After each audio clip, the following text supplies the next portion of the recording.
Hello, everybody.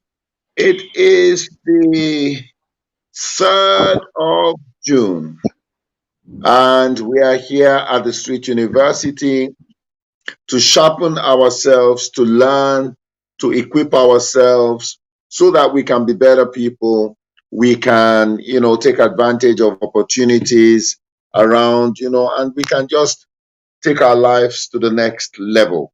So I want to welcome everybody this evening as we embark on a very, very awesome conversation.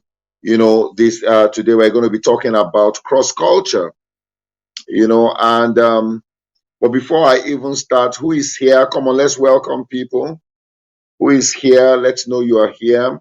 And then, oh wow, I have an announcement. A couple of announcements I'm going to make at the end. So I need to remind myself. Who is here? Announcement.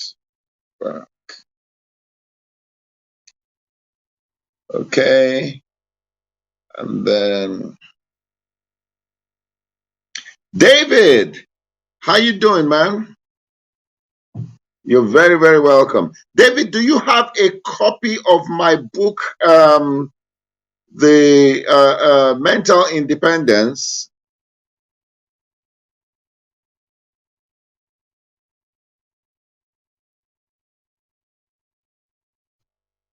You have a copy of my book, Mental Independence, David? You're very, very welcome this evening. Uh-huh. Who else? Who else is here? Please share the word, share the word. My guest is already here, and we're going to just talk, have robust conversation about, oh wow, you already have that. Do you have, David, do you have Secrets of the Billionaire Within? I'm looking for what to bless you with, my friend. Do you have Secrets of the Billionaire Within?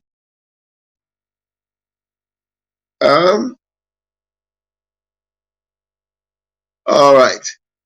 So guys, let's share this. Let's share this as we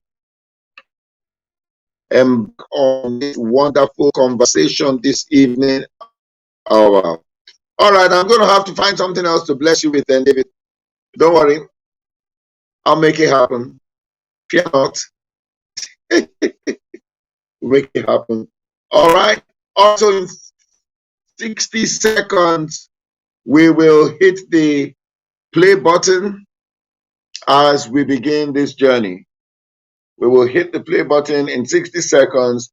Hello, Dorcas. God bless you. We are going to have a conversation on cross culture. And I think that's a very, very important conversation, particularly for those of you who want to do business across borders. For those of you who want to do business across borders, I think that's a very, very important thing we need to look at. All right. And that's why we are having this conversation today. All right. That's why we are having this conversation today. All right. So we will be kicking this off right away. Just 1 second. Please make sure you're sharing. And while we're at it, don't forget that this evening we have episode 29 of The Abundant Mind. Okay.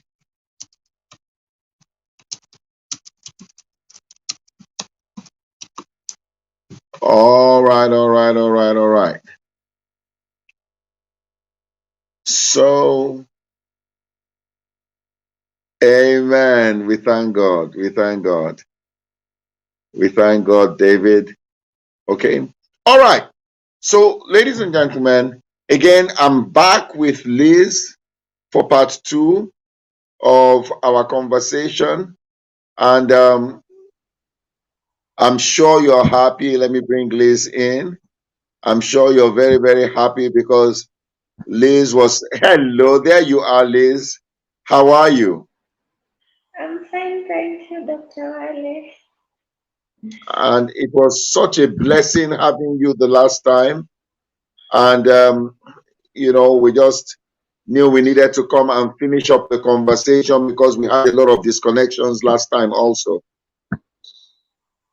Yeah. Uh, so you're Yeah. very, very, very, very welcome.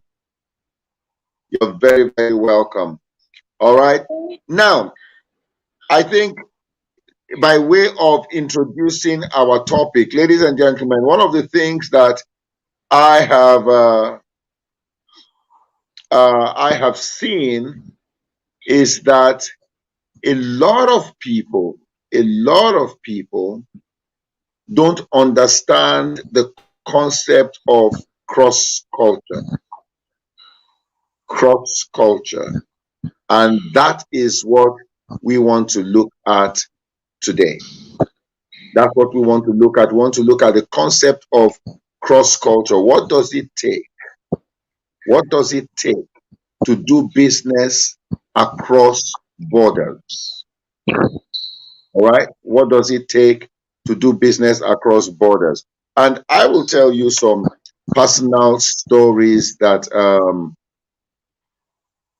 I have experienced, that I believe will help us. Because you see, when you go into a different environment, it is very important you understand how they do business. It's very important you understand how they operate. Very important. Because a lot of people can miss out on their business opportunity simply because they did not understand. In the Bible, Paul the apostle said, "To the Jew, or to the weak I became weak, to the strong I became strong. I became all things to all men so that I will be able to win some." All right. So, and my first question, Liz, we're talking backstage. One of the things that I have seen is people go into a different culture and they are asking for, you go into a totally different culture and you are asking for ugali and you are upset with the food they have and all that. All right. So, Liz, I think my first question to you, and where's Liz? There you are. Very welcome, Liz. My first question is, there you were in Ukraine in a totally white, totally different environment. All right? Totally different environment. How did you adjust and move from your ugali to whatever it was they had there? What was the adjustment like for you? Liz, over to you. Thank you, Dr. Wale. Maybe before I share on how I adapted, I remember before I left for Ukraine, my dad was giving me some piece of advice, and he told me, so you know where you are going, it's a different culture. When you go there, I just want you to do one thing, embrace their culture. I didn't know what that meant until I got there. So when I got to Ukraine, like you said, I expected to find ugali, but there was no ugali there because their flour is corn mostly, and it doesn't make the real ugali that the Kenyan would want. But we met with friends from West Africa, especially Nigerians, who did something called manka, and it worked with the Ukrainian flag. So it was easy to make something closer to ugali, but not ugali. So with that, it was easy to adapt. But generally, when I got to Ukraine, everything was different. There was some culture shock. I remember immediately we arrived at the airport. as we were being checked, the security checks, I saw a young lady, a policeman, smoking. I was so shocked. I had never seen it in the country before. I knew people smoke, but seeing young ladies smoking in public, I was shocked. So that did not end there.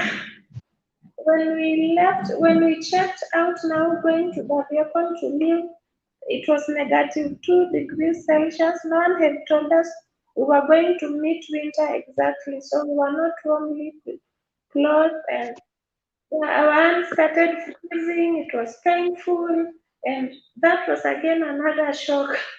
But now we were there already, and we had to accept this is how things are here. And another shock, when we got to Ukraine, I expected that the same way we get excited when we see a Mzungu.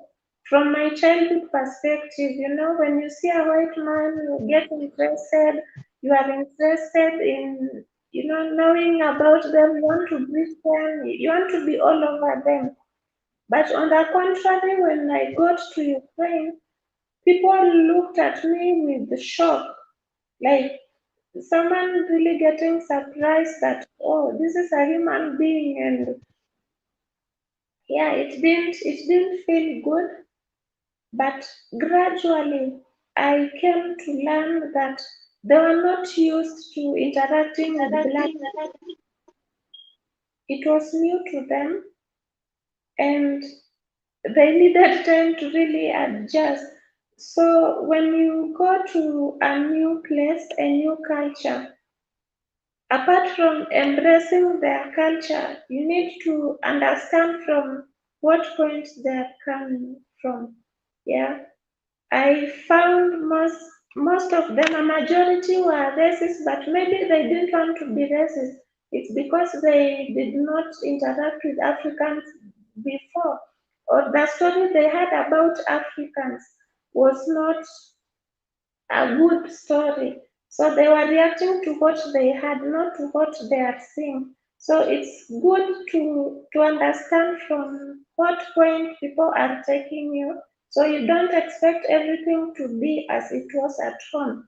Just like you don't expect to find ugali everywhere. You're not going to find everything similar to where you're coming from. I remember one day on the street, a young kid was walking with the mother. And as I passed by, the kid shouted, Mom, Mom, what's that? What's that? And the mother told her, No, it's a human being. And the kid was surprised. He said, why is the human being so black? And the mother told her she got burned. That's why she's so black. And so the kid was satisfied. I didn't like that kind of response. And to someone could take it very negatively and even not ask the woman, why are you lying to the kid and all that. But I understood maybe she didn't know what to tell the kid and she just needed to get a response. So it takes an understanding and an acceptance that this is how things are. But again, it's not doing what they do. For instance, I've shared that I saw a young lady smoking at the airport. I didn't know it was all over now the country because at the city, at the university, I saw almost every lady was smoking, every young kid. I learned that at 16 years and above, they were allowed to smoke and drink, so it was not a big deal to them. So, was I to embrace that kind of culture? Was I to embrace what they were doing? And they say when you go to Rome, do as the Romans do. No, you see, now that's something I couldn't do. And I remember last week I had an article on Diaspora Messenger that said when you go to Rome, don't do as they do, but do the right thing. So the right thing for me to do was not to smoke or not to engage in drinking or whatever they were doing that was morally not right. So you also have to stick to your moral standing. And another experience I had with the culture is I remember there was a time I was applying for a scholarship, a master scholarship in Sweden. And one of the requirements was for me to prove that I can speak English. So there was an exam that I had to take.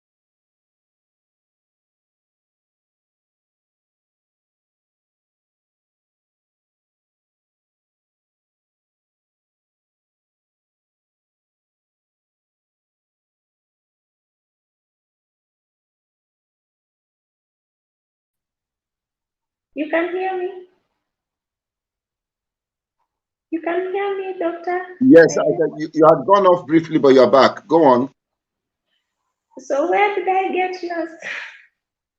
When they asked, you had to prove that you could speak English. Yes, yes. And that meant taking an exam and paying for that exam. The exam cost $100. But at that time I didn't have $100 with me. So I was really wondering where I'll get the money from. I couldn't call home to ask for the $100 because I was the one applying for the masters, and I'd not told anyone that I was applying for the masters in Sweden.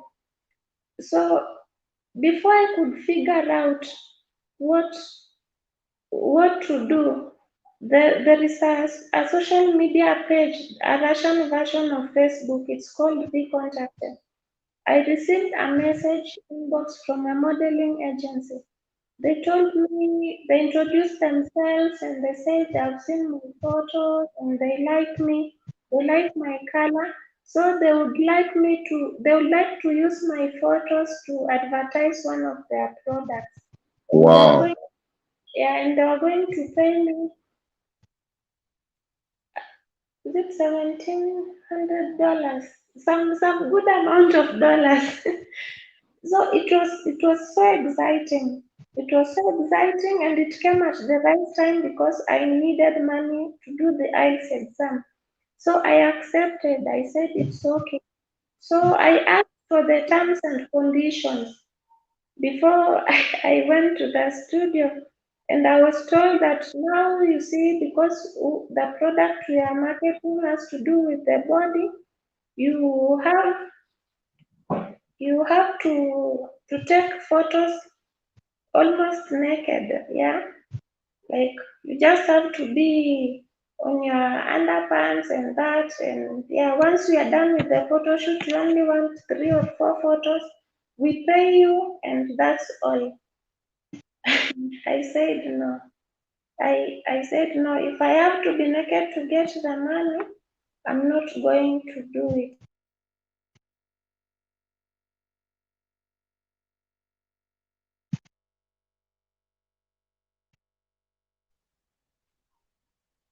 All right. Naked. Mm-hmm. Yes. Yeah, so that was another thing. It was another cultural thing I came to learn. You see, I would have accepted and I would have gotten the money, but those photos would have stayed for years.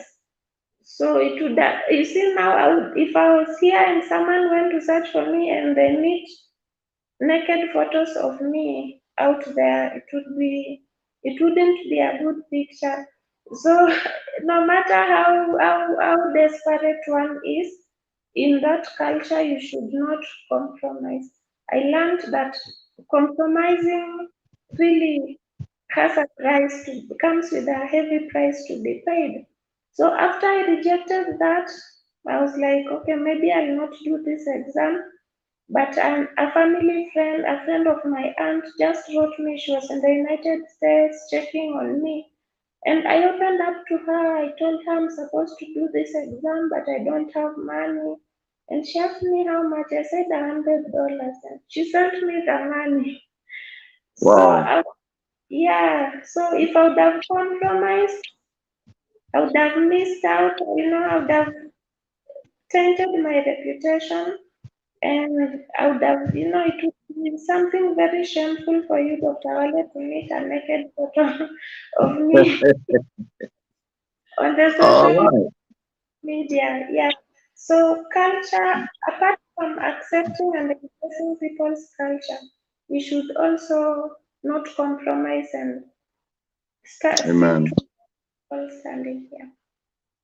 All right. Just listening, I want to bring out some of the things that are very important when doing cross culture.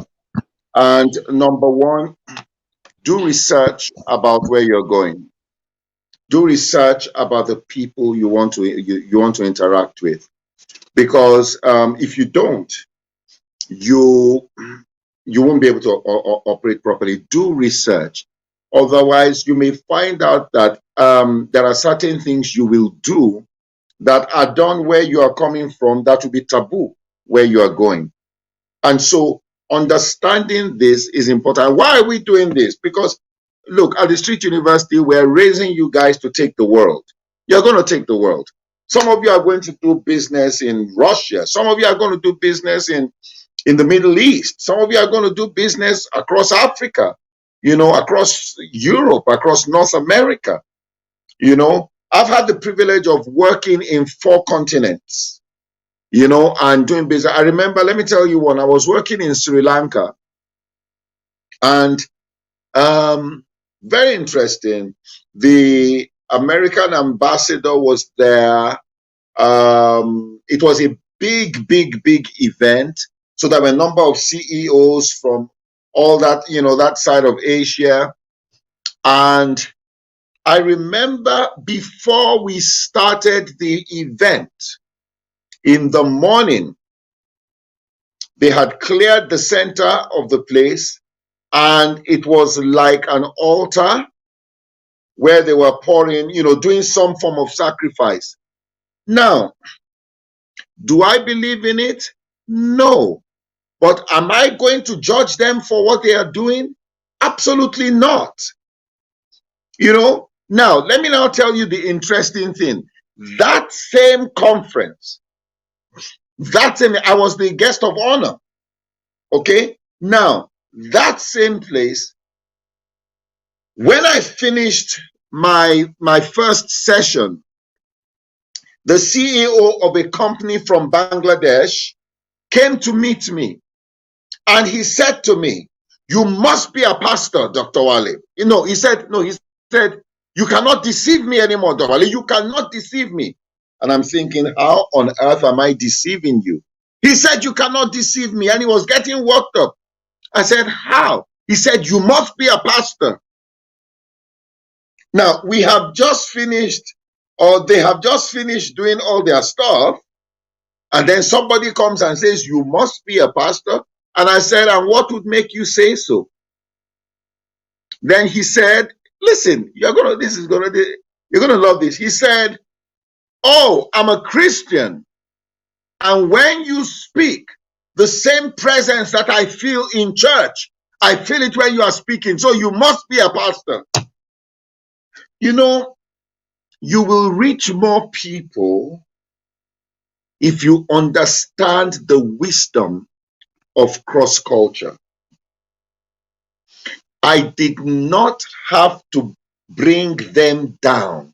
I did not have to be against what they were doing for what I stood for to stand out. The problem I've seen with a lot of people trying to do cross culture is that people go with a superior mindset, a superior mentality. I remember it was Dr. Bailey that told me she was in Uganda, and she was, Dorcas. And there was this, white guy who was there. And that whole mentality of, oh, all of you coming to learn, and that is a big mistake.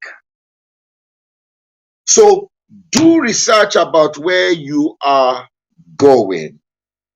You are not going there to change their way of life. You are going there, maybe you're going to do business or whatever, but you are going to show your way of life. You're going there, and you are an ambassador of where you are coming from. All right? You are an ambassador of where you are coming from. Paul got to a place they were worshiping, they said the unknown God, and Paul said, all right, you know what, that God, I've come to present him to you. He didn't say you guys are useless people, you are all that, you know. So that's very important. Do research about where you're going. You are an ambassador. Don't be judgmental of the cultures you meet there. Don't be judgmental. Don't be judgmental. All right? Now, why is that important? The minute you come with a judgmental attitude, you are going to lock them out. It's just not going to work. They're just going to disconnect from you totally. All right? So don't be judgmental. You see, she got there. Look, let me shock you. I was in England, and I was in a place, and you know where I'm coming from. That's the way we do things. She talked of seeing so many women smoking. You can imagine when I was in a lounge in the UK, and I saw a priest, a reverend with a collar, you know, and he's there and he's smoking, you know. Don't go with your African mindset and then you now go judge them. I think these are very important things. And unfortunately, we have not been taught well when it comes to cross culture. All right. So don't be judgmental. I remember when I first got into Kenya, there were a lot of things that were shocking to me. Number one, where I come from, everybody who was older than you is auntie or uncle. So you can imagine my getting to Kenya and I am seeing people on first name basis. It was a major shock to me. But my job is not to come and correct that. All right? Because everybody has the way they do things. And just be like Paul, I am here to show you the unknown God. I'm not here to destroy what you are doing. I am here to show you what I believe. I'm an ambassador of my belief system. And when I showcase what I believe, I live my life in such a way that you want to be like me. So when it comes to cross culture, very important. Anyway, so there was this other Nigerian pastor, and I knew this guy was not going to last in Kenya. He was not going to last. I remember we were sitting in my car. My driver was driving. We're at the back of the car. And this guy is speaking. My driver, my guy in front, my assistant in front, they are Kenyans. And this guy is at the back of the car with me. And he's telling me, say, hey, don't you think these guys are slow? You know? And at that point, I knew that this guy is not going to last here. He's not going to last. And of course, I was correct. He did not last. He did not last. So do research about where you are going, the people you want to do business with, or the people you are going to do ministry, whatever it is you are doing. Remember, you are an ambassador of where you are coming from. Don't be judgmental. Always remember, the world is bigger than your world. Oh my goodness. If you can just learn that. The world is bigger than your world. If you can learn that, oh, you will succeed anywhere. So because the world is bigger than my world, when I get there, I want to experience things. I mean, I was in Ethiopia, and you know, they brought this big, and all of us around the table were eating from the same dish. All right? And we were eating with our fingers. The world is bigger than your world. Oh, is somebody hearing me today? The world is bigger than your world. Oh, one day in America, I had a whole bunch of Native Americans come, to our church with their drums, with their whatever. It was such a phenomenal experience. I hosted something because I went to an international school, which I think helped me. Because when I was in international school, we used to have what we call the international soiree. So we had people from all cultures come and celebrate their culture. It was a day when my school set aside for celebrating cultures. I think that helped me a lot.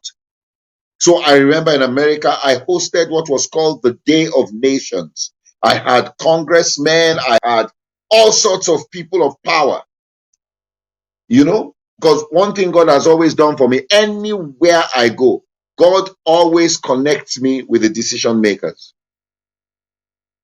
They were all there, and it was a celebration of different cultures. Oh, I hope you're hearing me.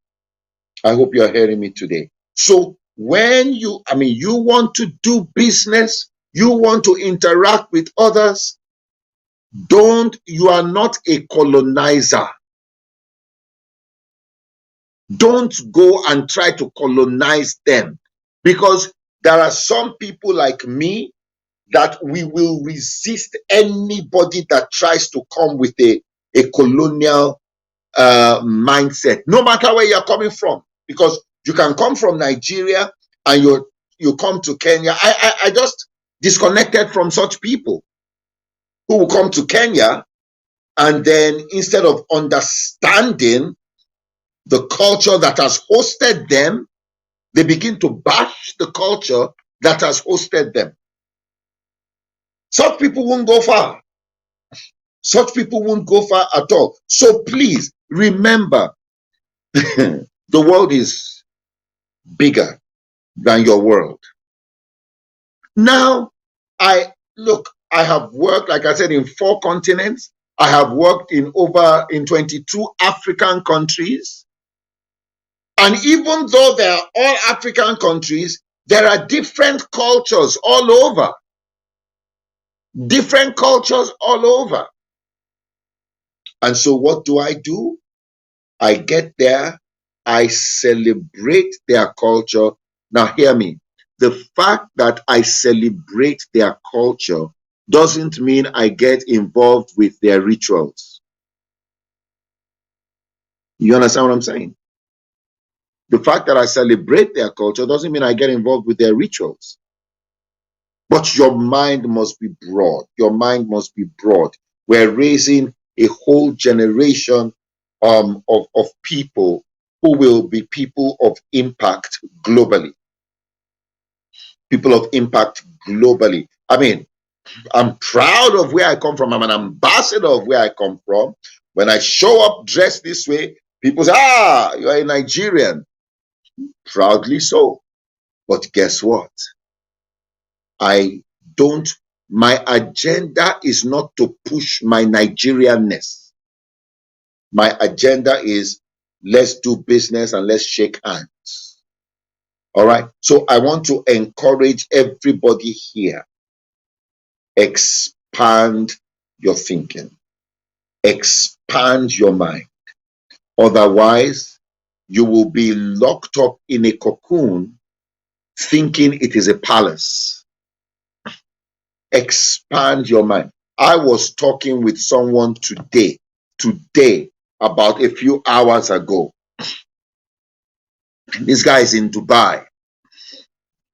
He owns planes. Listen, private planes.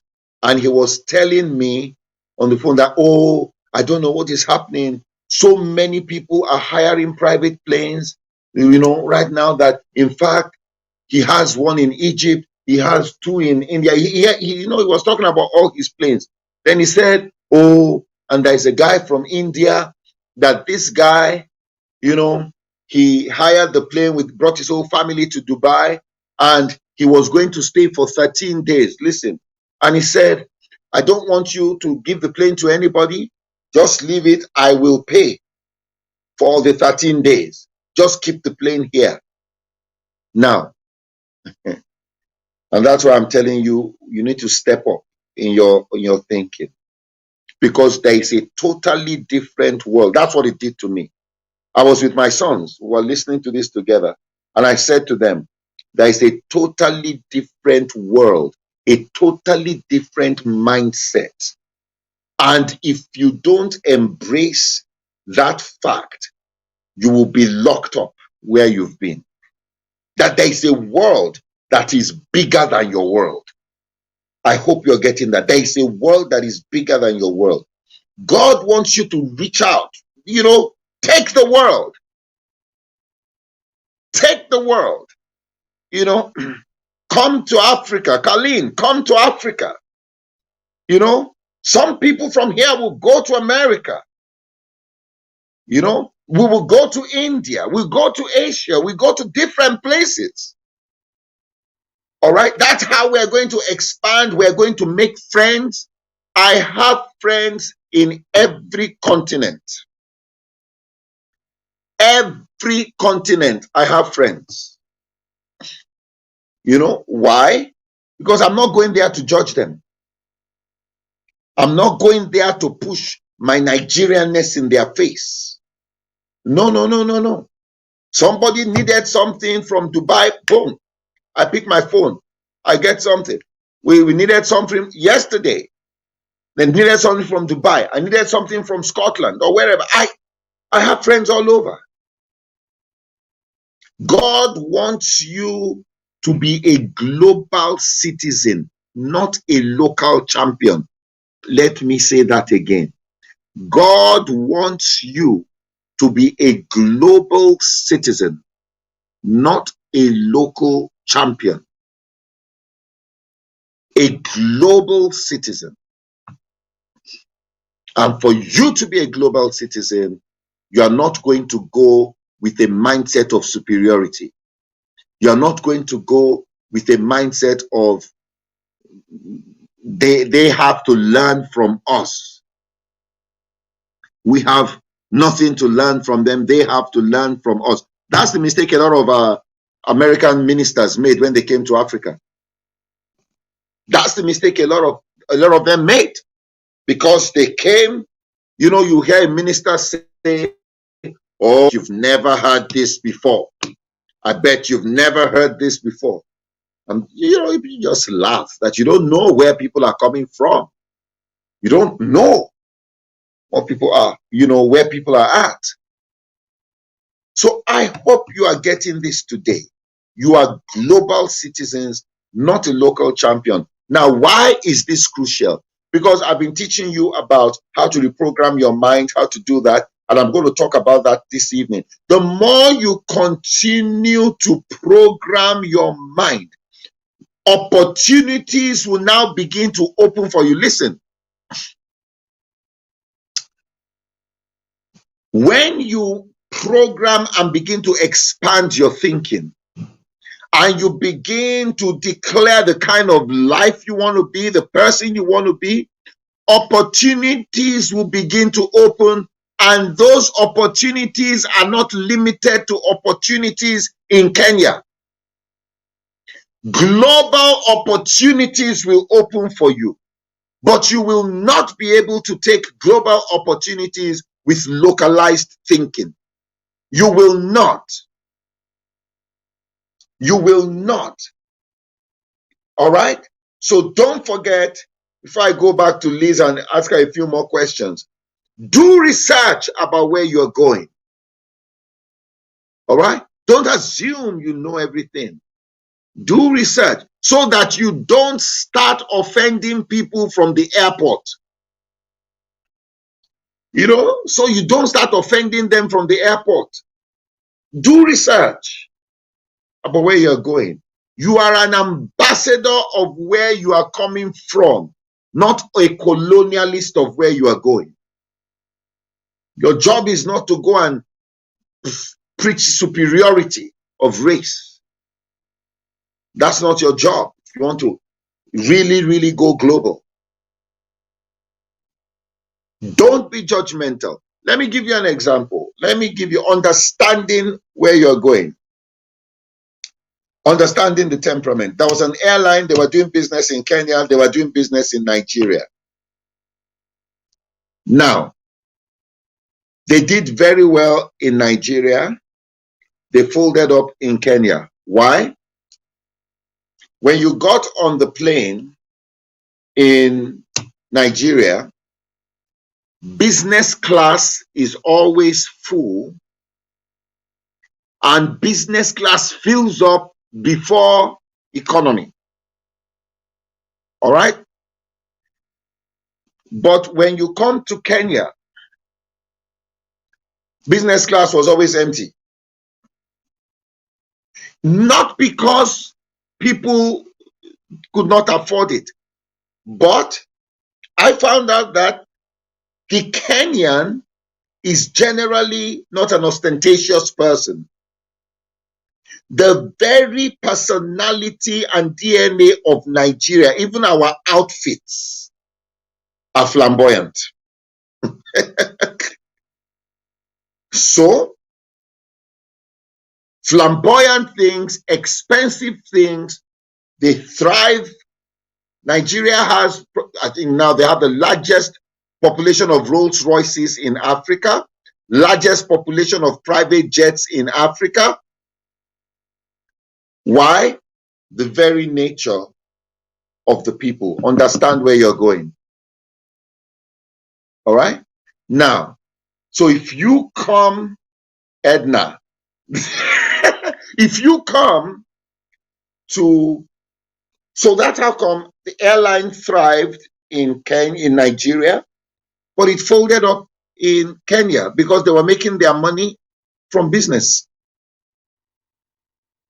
All right? Now, there is a bank, a Nigerian bank. They have done very well in Nigeria, but I've interacted with them in Kenya, in Uganda, in Zambia. In a few countries, I ask, oh, how is this bank doing? And I am told they're struggling. Why? Because they went in with a Nigerian mentality. And they have struggled big time. I hope somebody is getting this today. Like I said, I am raising global citizens, not local champions.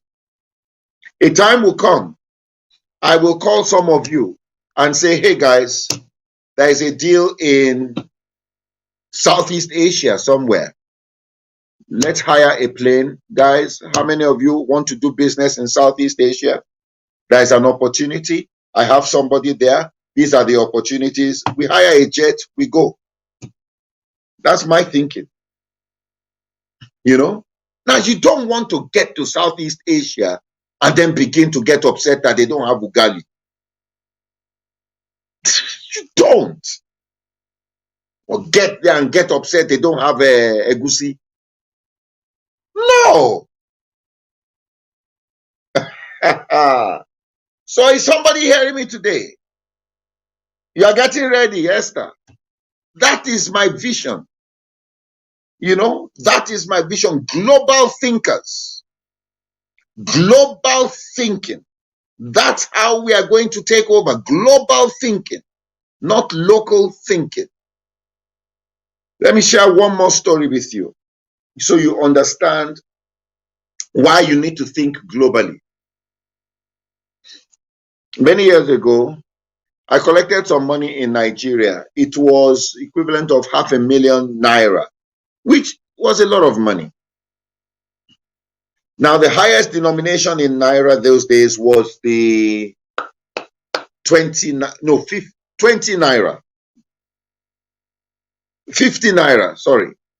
That was the highest denomination. So you can imagine 50 naira and I had 500,000.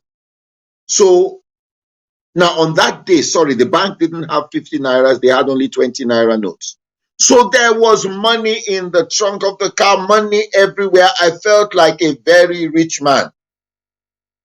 When I changed the money to dollars, it fit in the breast pocket of my suit. I almost went into a depression. That's why you cannot think locally.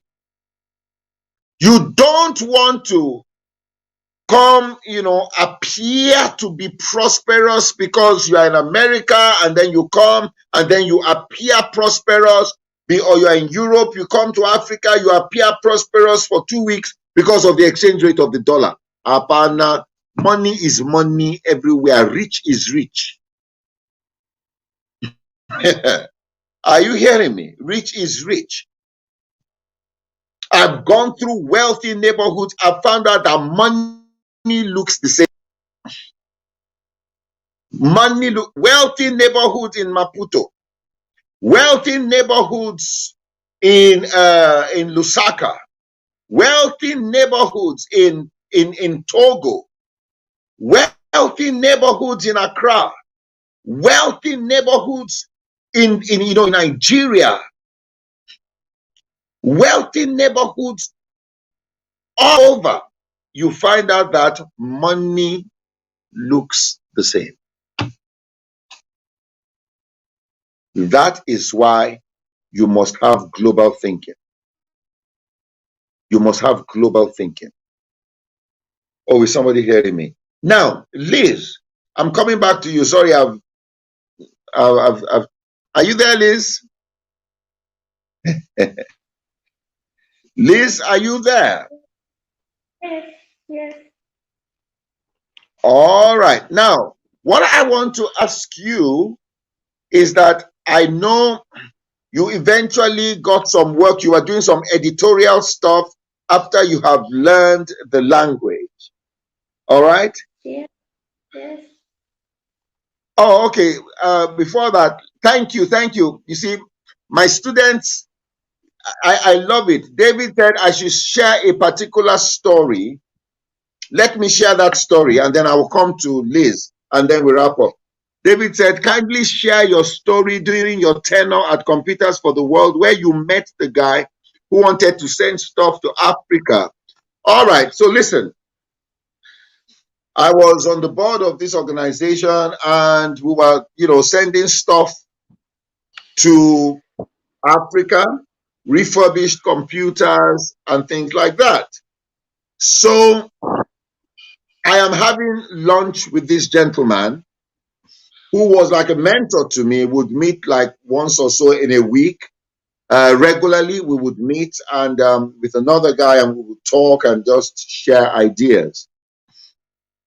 So he asked me, now I want you to see the folly of local thing. He asked me, first we had a little, back and forth one day when we had gone for lunch, and I brought out my card to pay after.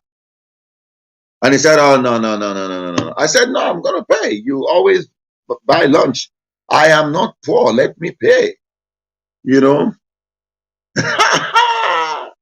He asked me one question. He said, all right, do you have $1 million in your account that you don't need right now? I said, sorry? He said, do you have $1 million in your account you don't need right now? I said, he said, when you do, then you buy me lunch. Ooh. I told him, I said, coming soon. Anyway, so he now asked me, he said, Wale, when next are you sending stuff to Africa? And of course, a lot of guys out there think Africa is one country. You know? So I told him, I said, well, we're sending stuff to Kenya. And those days it was fashionable because Boeing was in Seattle or is in Seattle. So it is then if Kenya Airways was buying a new plane, if you had the right connections, you could put some stuff in the plane because it was going to Kenya empty. So I told him that whole story. You know what he said? Wale, Wale, Wale. Come on, come on, come on. He said, I own a cargo company and I have 26 planes. When you want to send something to Africa, just let me know.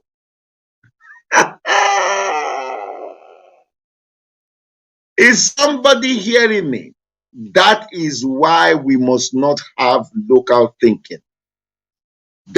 Remember what I said, the world is bigger than your world.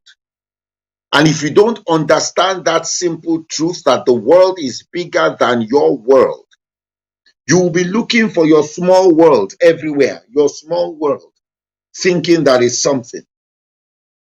Oh, is somebody hearing me tonight? Huh? Is somebody here? Coming soon? There we go. Those are my people. Coming soon. All right. So I think we've talked extensively about this. Now, Liz, there was a time when you eventually were doing some work there. How did you get to a point where they now accepted you to the point where you literally became part of that society? What did you have to do, Liz?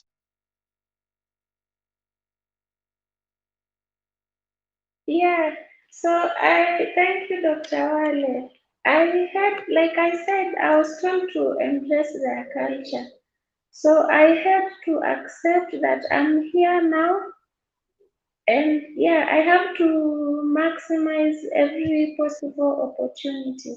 So when I got the opportunity to work as an editor for the freelancing company, I took it and I said, okay, I'll deliver my best because most of them are keen on whether you deliver or not.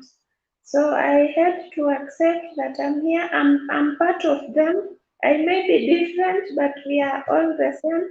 So by embracing that, I found it easier to do anything with them. And also at the university, we had cultural activities, but Ukrainian cultural activities. So because I was interested in learning the language and poetry, I learned some of their poems. Their best poet is called Taras Shevchenko. So I learned their poems and recited it in their language. So whenever they had those days, I presented and they were excited that, oh, this is a foreigner who is interested in our culture.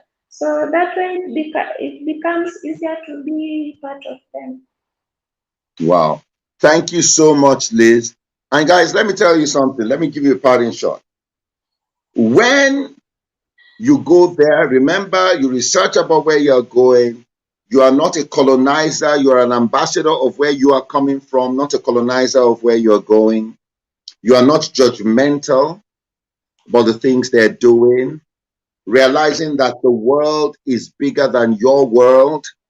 All right. When you go with this mindset, the world is bigger than your world, and you embrace them, you know what? Then doors will begin to open for you right at the top. That is what has happened to me everywhere I have been. God has opened doors for me at the very top. When I say at the very top, I am saying at the highest offices in the land. At the highest offices in the land. I remember I was once with the former American ambassador to Kenya who said, because think of it. I have worked with the Supreme Court. I have worked with the executive. I've worked at the highest levels. I have worked with, name it. He said, now this is the irony. Most people will say, the reputation that Nigerians have. Most people will say, you know, as a Nigerian, you can't do this, you can't do this. But you see, I don't see myself, I'm an ambassador of where I'm coming from, but you know what? I embrace where I am. This is home. So he was telling me something that I laughed and I said, what a paradox. He said, oh, the reason you are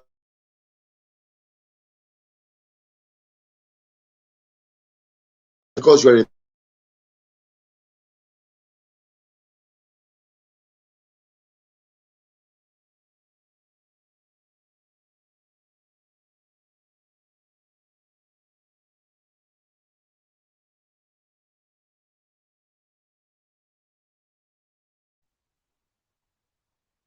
We lost you, Dr. Wale.